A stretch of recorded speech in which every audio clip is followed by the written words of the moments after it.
Chơi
vào đấy.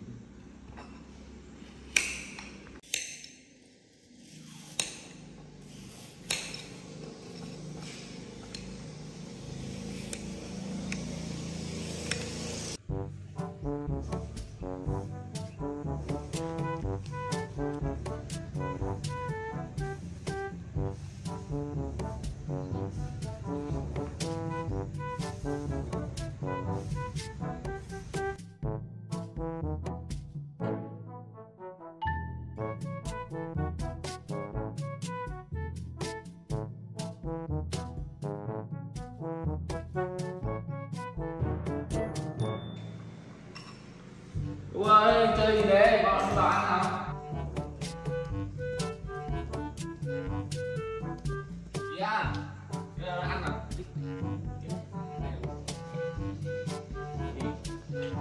Chơi được chưa? Chơi chán chưa? Ăn để đi ngủ trưa nhá. Nhá. Ăn để đi ngủ trưa. Tôi xỉa rồi. Đi vào ăn nhá. Đi. Ở bụng này hả? Ở bụng cái gì? Ăn lấy cây đi ngủ trưa nhá.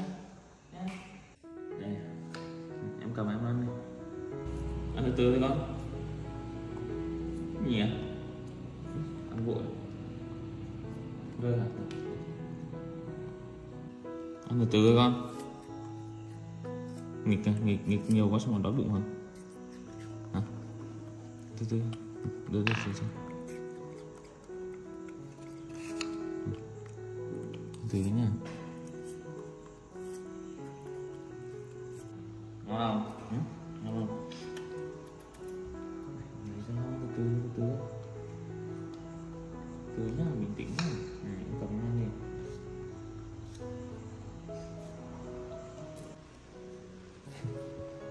Vừa ăn còn túm áo anh à? Anh có bỏ chạy đi đâu mà lúc mình sợ anh bỏ đi à?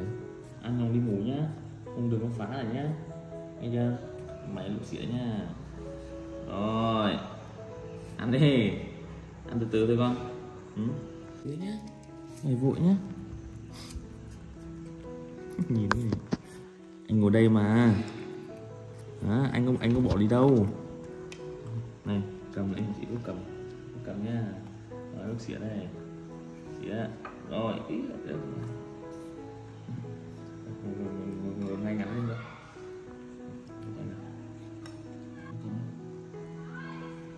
Tâm gì ăn đâu đúng không? Ngã hả? Ngon chưa?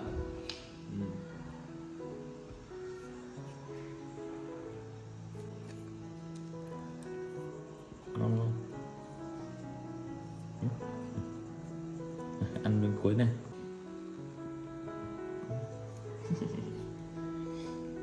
Ngon không? Cái gì á? Đây này, khổ lắm thôi nhá. Mình quắp cái chân để làm rơi xuống. Thế rồi. Nào anh lau tay lau chân rồi. Nào. Tay lau chân sạch sẽ. Lau tay lau chân sạch sẽ để đi ngủ. Anh lau miệng đi. Chân. Tay bên này. Anh bảo này đợi anh tí để anh dọn dẹp nhá. Anh cho em uống nước nhá. Uống nước luôn.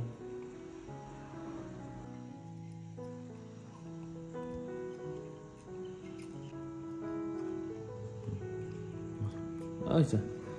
Rồi. Rồi. Lúc ngồi đây đợi anh tí để anh đi dọn đồ xong rồi anh đưa em đi ngủ nhé. Ngồi đợi anh tí nhé.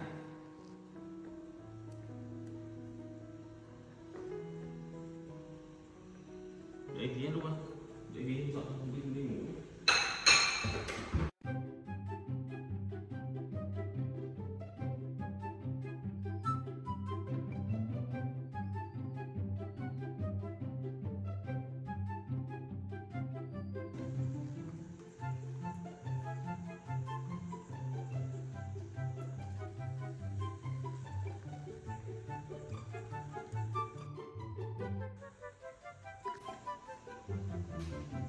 Ôi, vào ngủ trước rồi à? Gì? Ôi, đang ngủ trước hả? Hả? Cô ngủ trước hả?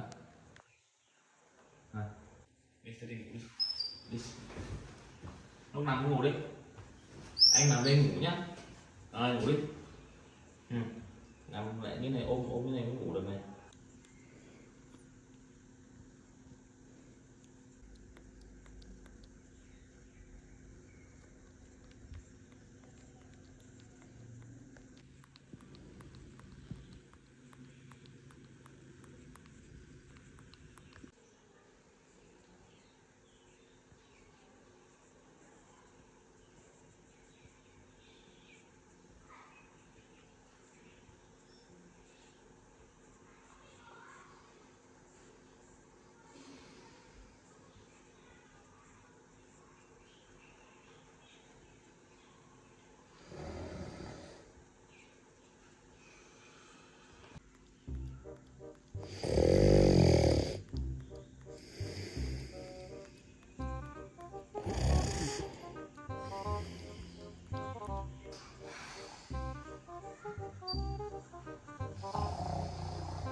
Gì vậy luôn?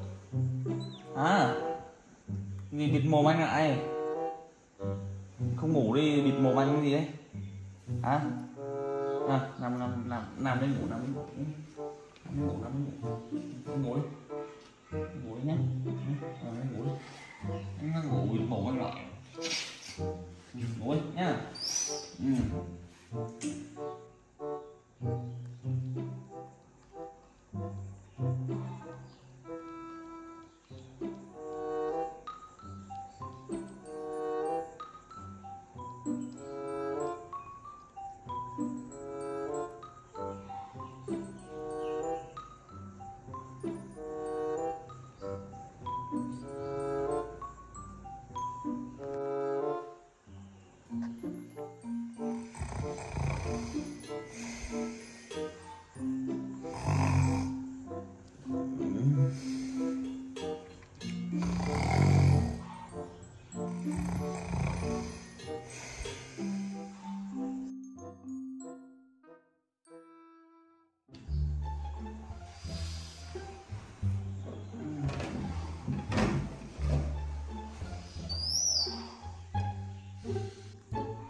Gì Lúc ơi? Hả? Gì thế? Ê, đi.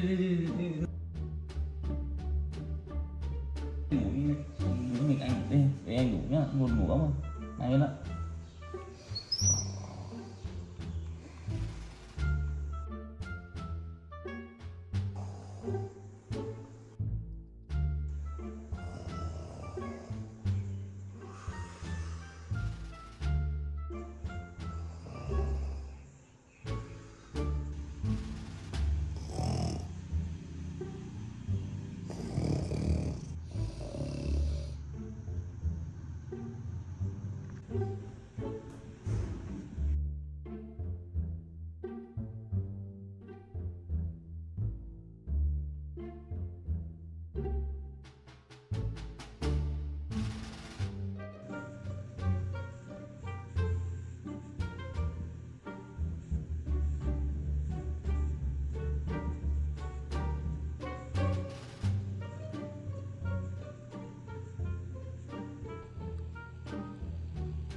Đúng rồi.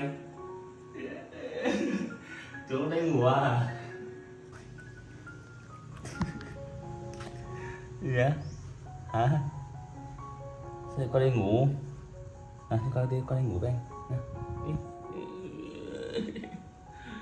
Đi, con ngủ với anh nhá.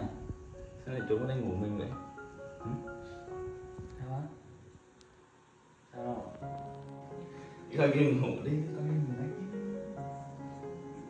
Đúng rồi. Gì á? Sao ngồi đây xem nào.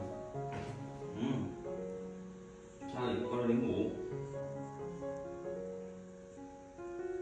À, anh ngáy đâu lúc ngủ hả? À.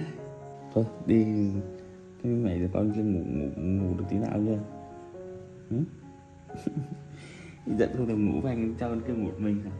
À, anh ngáy to quá hả? Anh ngáy to quá ngủ được. Ngủ đến giờ rồi đi, em lại chơi đồ chơi đi, chơi đi. Tỉnh ngủ chưa? À, tỉnh ngủ chưa? Đi đây anh quấy nào. Ui giời, ngã kìa. Cái gì đấy? Hả? Chui đấy à? Đi đây. Bưng. Nhảy. Lúc có ngủ đâu không? À, lúc đi để ôm anh.